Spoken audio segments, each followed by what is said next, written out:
joining us today on Playing the Field. I'm Maria Serrao. So much to get to on today's show, but first we start with the passing of a Los Angeles legend. Tommy LaSorda touched so many people's lives, including mine. It was such an honor to know him and interview him over the years, and here are some of my favorite interviews with the Godfather of baseball. There's something familiar about being Italian, like passion, pasta, and baseball.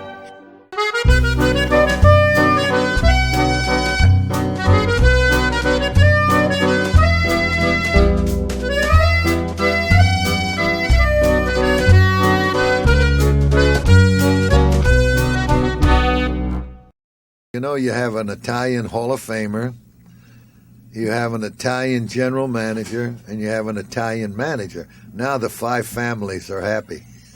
Family. That's what being Italian is all about. Joe Torre's family came from Patina, Italy, while Joe was born and raised in Brooklyn, New York. I was made, my brother Rocco, who was the oldest boy,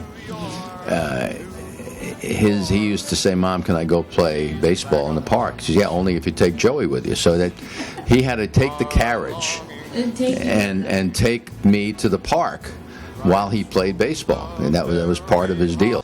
Ned Coletti is the Sicilian, but he spent his childhood growing up on the streets of Chicago.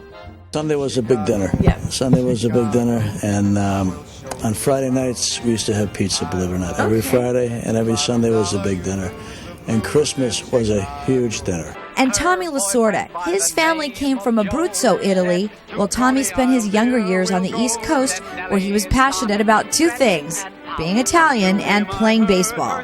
We would walk about 5 miles to the park in the morning. And now, on Saturdays, we had our chores. My brother Eddie, he was number one. He had the bottom floors, which was the parlor, the dining room, and the kitchen. I had the second floor, which consisted of the bathroom, the hallway, my parents' bedroom. And then my brother Harry had the third floor, which was one bedroom up there. So on Saturday, we had to play baseball, and I had to do my chores. So I'd take my bucket, my furniture polish, my rags, my brush, and I'd go upstairs, go into the bathroom, open the bathroom window, and shimmy down the pipe.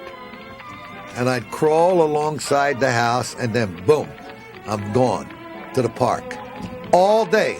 Now, we had our team. Now, here come the Irish team.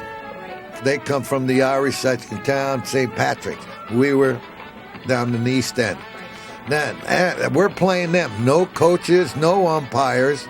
And then the black team comes, and they challenge the winners. And we did that the whole day. Played 9 innings each game, no manager, no coaches, nothing.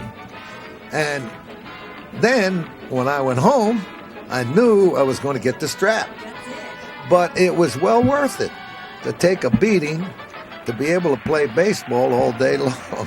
When you talk to Joe, Ned, and Tommy, you can tell they know each other very well. Well, I saw him coaching third base, for Walt Alston, and he always got tired of watching Tommy with his arms, waving the guy home, and you don't see it anymore. A guy will go around the bases and you give him a little fist or whatever it is, but Tommy, I remember, used to reach out and take the guy's hand, and with his left hand hit him on the rear end going by him.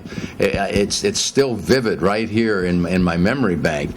Tommy was a very emotional guy, and it's catching. Well, I met Tommy a long time ago, and he's changed very little, if at all. He's got tremendous enthusiasm for life, for baseball, for Italians. Yep. He's got tremendous enthusiasm, far superior to probably anybody else I know. And now being here and seeing him every day for the last couple of years, it's even more amazing. So Joe Torre is a great leader. He brings with him a suitcase full of victories.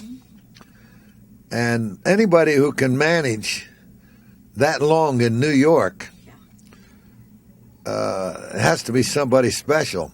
When Ned came to Vegas to to talk to me about this job. The face was familiar. Didn't remember. I remember Don Zimmer talked about Ned Colletti forever, Right. because they became friends in Chicago when Ned was there. And I felt very comfortable, which to me was the only hang-up for me. Once the ball club expressed a curiosity if I was interested in managing and if this thing was going to work out, my hesitancy came from wanting to make sure that I could sit with my general manager and he could be comfortable with me and I could be comfortable with him. And that happened pretty much right away as far as I was concerned. He and I hit it off right away. And it was not formal at all, even though it was in some ways formal because it was in some ways a job interview, I guess you'd say. Right. But it was real comfortable. It was really easygoing and just conversational more than anything. And that's how I am all the time. It's tough for me to be real formal and real straight-laced about something like that, even though it's got great importance. I find that you're better off if you're easygoing and you're yourself so that the person you're talking to can also be themselves.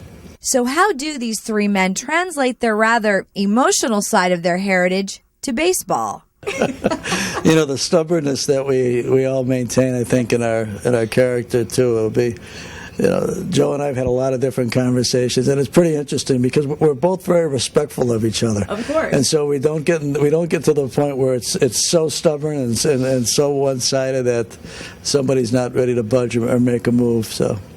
Well, it's easy to see that Joe, Ned, and Tommy share a very special friendship that goes far beyond the game of baseball or simply being Italian. But it was Tommy LaSorda who upped the ante quite a few years ago when he instituted the hug rule. And although at first it raised a few eyebrows, it wasn't long before everyone in baseball embraced it. Tommy and I complimented him for it here when I was at my press conference at Dodger Stadium when they introduced me.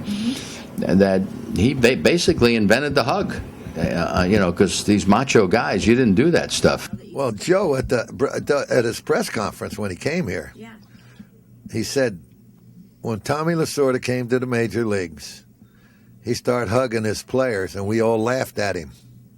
He said, now we all do it. Yes. I did that because I needed those. I want them to be part of my family. Absolutely. I wanted them to know that I loved them. And I would do everything I could to help them to achieve what they wanted, was to be successful ball players. It's a three-way street when it comes to dedication these men have to the Dodgers and their fans. Day in and day out, Joe, Ned, and Tommy share a common goal: to work tirelessly to bring another championship home to Los Angeles. I'm Maria Serrao for RPV TV Sports. My next guest has been covering sports in Los Angeles for over 40 years. In fact, I'm sure he will share one of his Tommy LaSorda stories with us. Up next, my interview with Ted Sobel. And my next guest has been covering sports in Los Angeles for probably around 4 decades. He worked for the Sports USA radio network, and you've been there about 16 years. Ted Sobel, you cover sports all over Los Angeles. You have a book coming out. We've got so much to talk about. Thanks so much for jumping on with me today. Well, thanks so much for inviting me, Maria. It's I feel privileged. Oh, well, we've known each other for so long, and really, we're going to talk about a lot of things, but we've got to get to, as you were just saying, the breaking news that happens in sports in Los Angeles about every 10 minutes. But in the last several hours, we have a huge breaking story. The Los Angeles Rams have sent quarterback Jared Goff to the Detroit Lions. They will in turn get Matthew Stafford back here. The Rams will also send 3 draft picks, the 3rd in this year's draft, and 2 first-rounders in 22 and 23. And the big question is, does having Matthew Stafford on the Rams make them better? That is a big question. My big question, which I posted online last night, was when is the next time the Rams are going to get a first-round pick, and how many grandkids are have to be born before then? They have given away so many when it comes to acquiring players. They obviously feel that they can do better in free agency. You know what? It usually doesn't work in the NFL very well that way. This is a huge gamble by Les Snead, the GM. So we'll see. If it works, fantastic. But they're going all in now. They're going for the Super Bowl, which is fine. But 2 years down the road, maybe 3 years down the road, Stafford has 2 years left on his contract. We'll see what happens with that. It's an upgrade. There's no doubt about it. I was never a Jared Goff fan. It made no sense that he was the number 1 pick in the draft to me at all. He was awful, awful, awful, and that's being nice under Jeff Fisher, okay? He looked like a 7th-round draft pick under Jeff. He looked like an undraftable guy under Jeff Fisher. But Jeff Fisher is not an offensive guy at all. No. So now you got Mr. Guru over there, and we'll see if Sean McVay, it was supposed to turn this guy into the next special thing. You can't give him skills he doesn't have. He's not that athletic. He's not very mobile. He doesn't have a great arm. He's accurate, but he can't zip it in there like a lot of guys can, like Matthew Stafford can. But Matthew Stafford is about to be 33. He will be during the season. Right. He has been banged up for the last several years. Yes. He's played for an awful team Right. with an awful offensive line, with no running game, with no defense. The question is he really good enough to do what he's supposed to do in this environment with a team with an average offensive line now? Right. You know, as soon as the Rams lost Roger Saffold, they changed completely, because now you had their best offensive lineman was almost 40, and now he is 40, right? In Andrew Whitworth. That's Great right. guy, unbelievable guy, but he's running out of time. And the sands in the hourglass are way down. So now the question is, you got guys playing out of position. They're learning new positions. I don't know how good they're going to be, but they better be better than they've been if Matthew Stafford's going to stand up and be able to play 16 games, stay healthy, and be who he is. They unloaded a contract, which was huge. I didn't know if they were able to do that. So I was impressed with that. That's a great move. Right. But the draft picks down the road, I think this is a disaster about to happen. I really do. You know, it's interesting when you think about Matthew Stafford versus Jared Goff. You know, the thing about Jared Goff that I never understood, everybody said he can throw the long ball. We have not seen that at all. He's got Robert Woods. He's got Cooper Kupp. He's got young guys like Van Jefferson. Honestly, I think they could catch it, but we never, ever really saw an offense implemented where he felt comfortable to do that. Why do you think that is? I think they are missing a guy by the name of Brandon Cooks. Right. Now, Brandon Cooks is not the greatest player who ever lived, and He's he not. is very injury prone wherever he's been. He's missed a lot of games, but they miss his speed. And if you don't have a guy who can open up the field like him, it changes everything, because now everybody's just basically one-on-one doing their thing. Cooper Kupp is excellent, right, but he's not Brandon Cooks, who opens up the entire field. So they got to get somebody like that at speedster. The last time I checked, they don't have a first-round pick. I think they have a second-round pick this year. Is that right? I know they don't have a third-round pick. I think that they might actually take a vacation during the draft this year. I would hang around high school saying, can everybody just show me how fast you are? And if you can catch the ball like reasonably good, we'll take a chance on you. Well, that's what they're missing in my mind. Yeah, and Van Jefferson could be that player. He was a rookie this year. He did very well, but that sort of takes a couple of years usually to cultivate. Something else that takes some time to cultivate, and they don't have any of it, is that relationship between Matthew Stafford and the rest of the team. You know as well as I do, in football, that relationship is vital. Yes, and how are you going to build a relationship during a pandemic? Well, you know what? Tom Brady did, and he's in the Super Bowl, right? It's true. I know Matthew Stafford's not Tom Brady, but he did exactly that, and they're in the Super Bowl. So zero excuses there. You got that right. You just got to be good enough. You got to adapt, and we all have to adapt every day of our lives now. We have to adapt to everything. So football players, I'm not going to lose any sleep for you. Adapt. That's right. Quickly. Adapt quickly. We know one thing for sure, though, that Matthew Stafford will obviously be throwing out a first pitch at Dodger Stadium from his friend Clayton Kershaw. Who's going to be catching the ball? I think Clayton will catch it, maybe. I don't know. It's supposed to be the other way around. I think Clayton throws and he's supposed to catch. Whatever. Exactly. You know, that would be good, actually. They should have him catch the first ball instead of throw out the first ball. That would be very interesting, Ted. But you know something's going to happen. They grew up together. They've been friends for forever. And I think that's going to be a really special relationship. Ted, I think the first time I ever met you was in the press box at Dodger Stadium many years ago. Yep. And I know that you have been covering the Dodgers for a long time. And of course, the passing of Tommy LaSorda last week. When you think of Tommy, what story comes to mind, or what comes to mind for you? Well, I think of the young Tommy that I got to know a little bit, just a little early on when he was the third base coach of the Dodgers for Walter Alston. And I think of the 68 draft, and I'll have a chapter about this in my book. I became friendly with several guys from that draft. It's the greatest draft class by far. I mean, it's not even debatable. By so much, it's not even funny in that they got Bobby Valentine and Tom Paciorek and Bill Buckner and Steve Garvey and blah, blah, blah, blah, blah, all the way down there. They had 16 players from that draft that made it to the majors. Wow. It's crazy. It's crazy. So, but I became friendly with several of them, and one of them was Tom Paciorek. And Tommy, we would go to the games together occasionally. And here he was, a very young player, and he was a Tommy LaSorda guy. And at that point, there was the LaSorda guys who came up through the minor leagues with him, and there were the Alston guys who were already with the Dodgers, right? And there was a clash for sure. And Tommy didn't help the cause because he did what would be the strangest, but yet maybe the funniest thing I've ever heard any new guy come into an organization, although he was with the organization, but not on a major league level. And he was telling these guys that were coming up through Albuquerque and Spokane with him, you need to write a letter to the player you're going to replace, and you're going to tell each guy, I'm coming to get your job. Wow.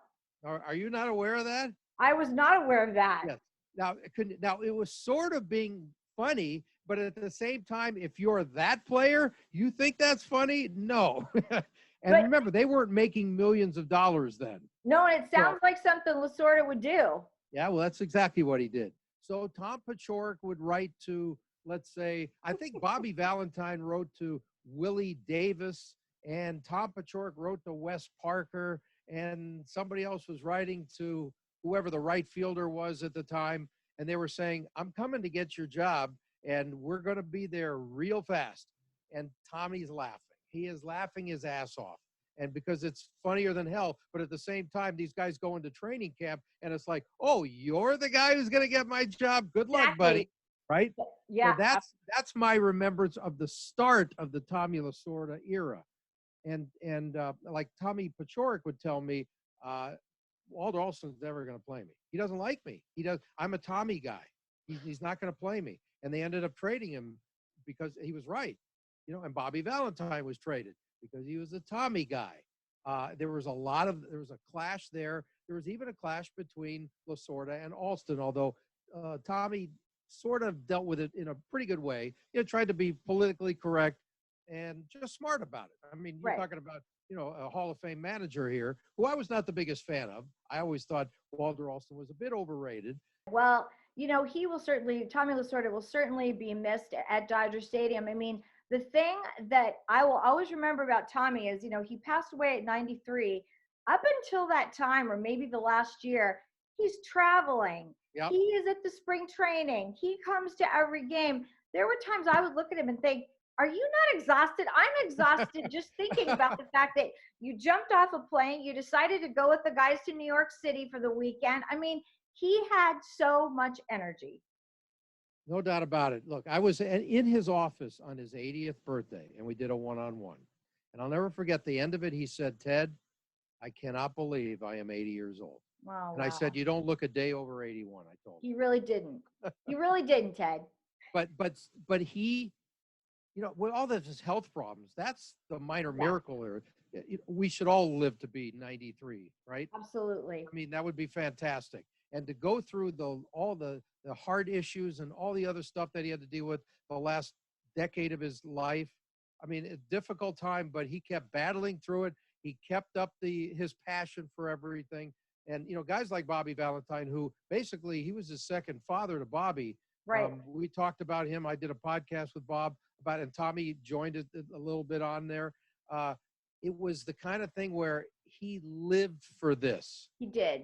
And I love the word passion because I think passion is important in everybody's life, and not everyone has a passion. That's right. That's the most important thing. find your passion, and then whatever happens the rest of your life, it matters, but at least you're living for a passion. You're living for something that's more important to you than anything. Now, Ted, speaking about passion, this is a great segue. You have been writing a book for the last couple of years called 3 years, but who's counting? just a couple of years, called Touching Greatness. Yes. Tell me what inspired you to want to write a book. Well, I've been thinking about it for a long time because, as you know, I've got a million stories. I tend to talk too much. You just ask me a question, and then, it's like winding up a doll, right? And then a year later, I stop. We love that about you. Yeah, you love that until you just say, "Can you leave now, please? I'm trying to watch the game." But anyway, I've been asked for like years, "Why don't you write a book? Why don't you write a book? You got 1,000 stories about everybody." Mm-hmm. And then I started thinking more seriously about it, and then I started taking notes. So if I wrote it down, I would, A, not forget, and B, just have some kind of an outline on this. And I started doing that in the late 90s, early 2000s. Wow. But it was just like 3 or 4, literally just regular pieces of blank paper that I would write notes on. And sometimes I'd scribble it on so it was like sideways and just whatever, and then I put it in a drawer. And then about 2004, I think it was 2004, I started to get serious about it. And I started contacting people saying, "Oh, what do you think? What should I do?" Blah, blah, blah. Because again, I'm a radio guy. What do I know about writing a book? I write from my mouth. I don't write from anything else. And it just sort of evolved. And I did a little bit of writing early on about it. And then I put it aside. And then I got very serious about it about 4 years ago. And I said, I'm going to do this. Well, that sounds like such a fun book, Ted. I can't wait to see it. And of course, we're going to have you back on once the book is out. I can't wait to read it. I appreciate it.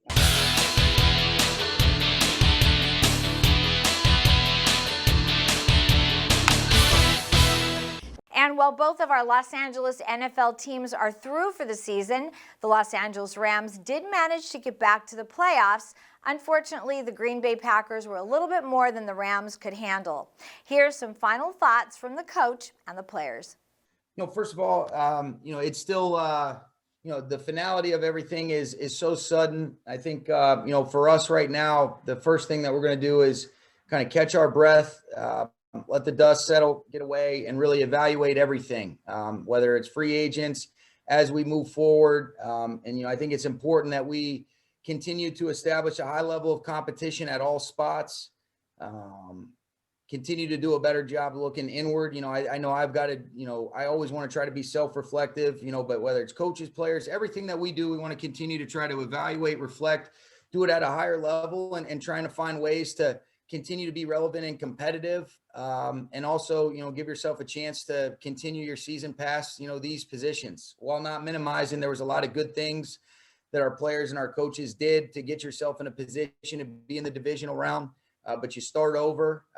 Every single year entails a bunch of change, whether it be good or bad.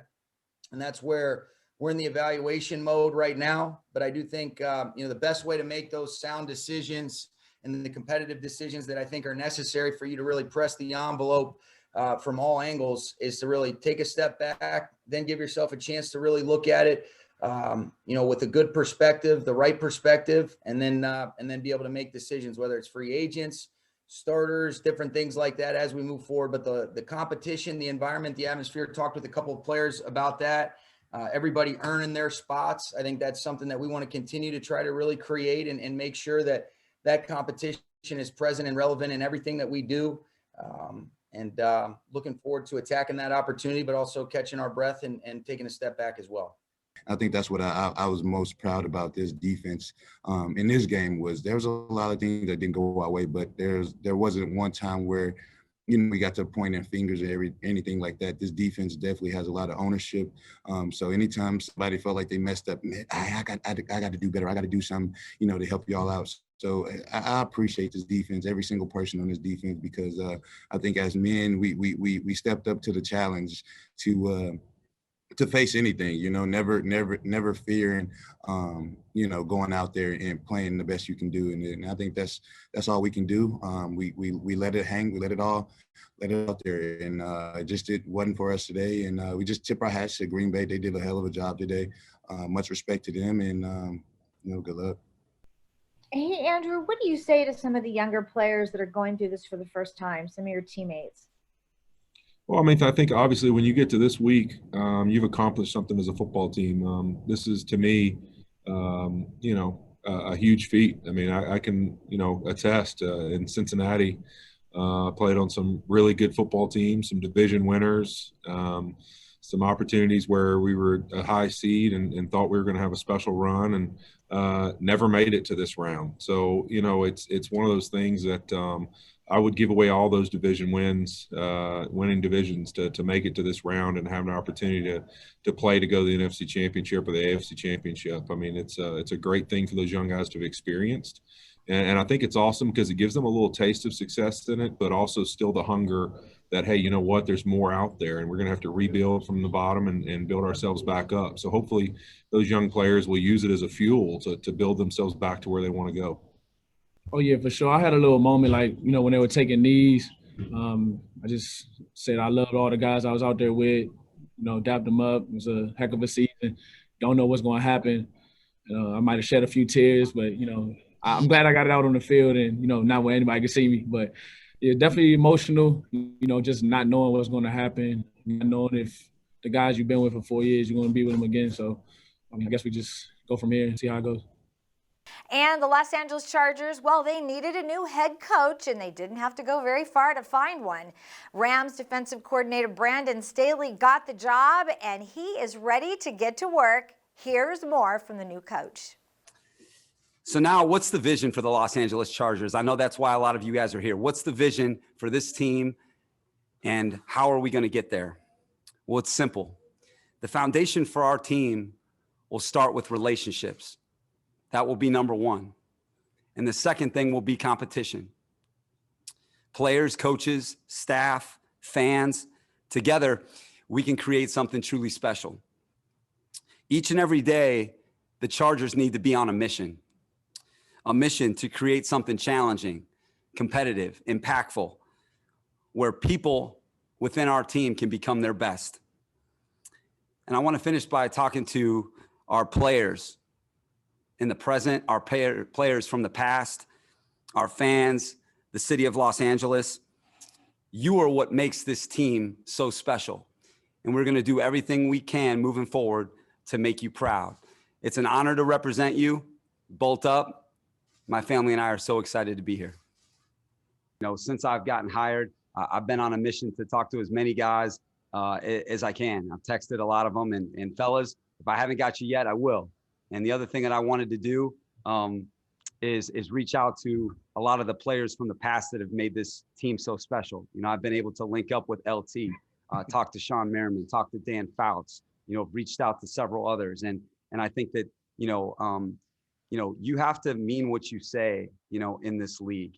You have to, and, I talk about relationships and I talk about competition. And since I was hired, that's what I've tried to embody, and I think that the players are going to be at the center of everything that we do in this building.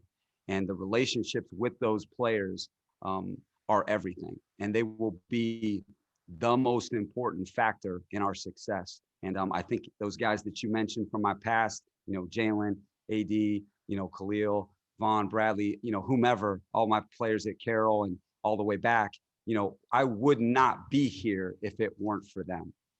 And, it's just incredibly special to me. And I think that that's what I'm most excited to do, is meet our guys. And Brandon shared with us that he started drinking coffee and reading the sports page when he was in the first grade, and that just about sums him up. We wish Brandon the best of luck with his new team. And that will do it for today's show. Remember, you can watch Playing the Field 24/7 at playingthefieldtv.com. I'm Maria Serrao, and we'll see you next time.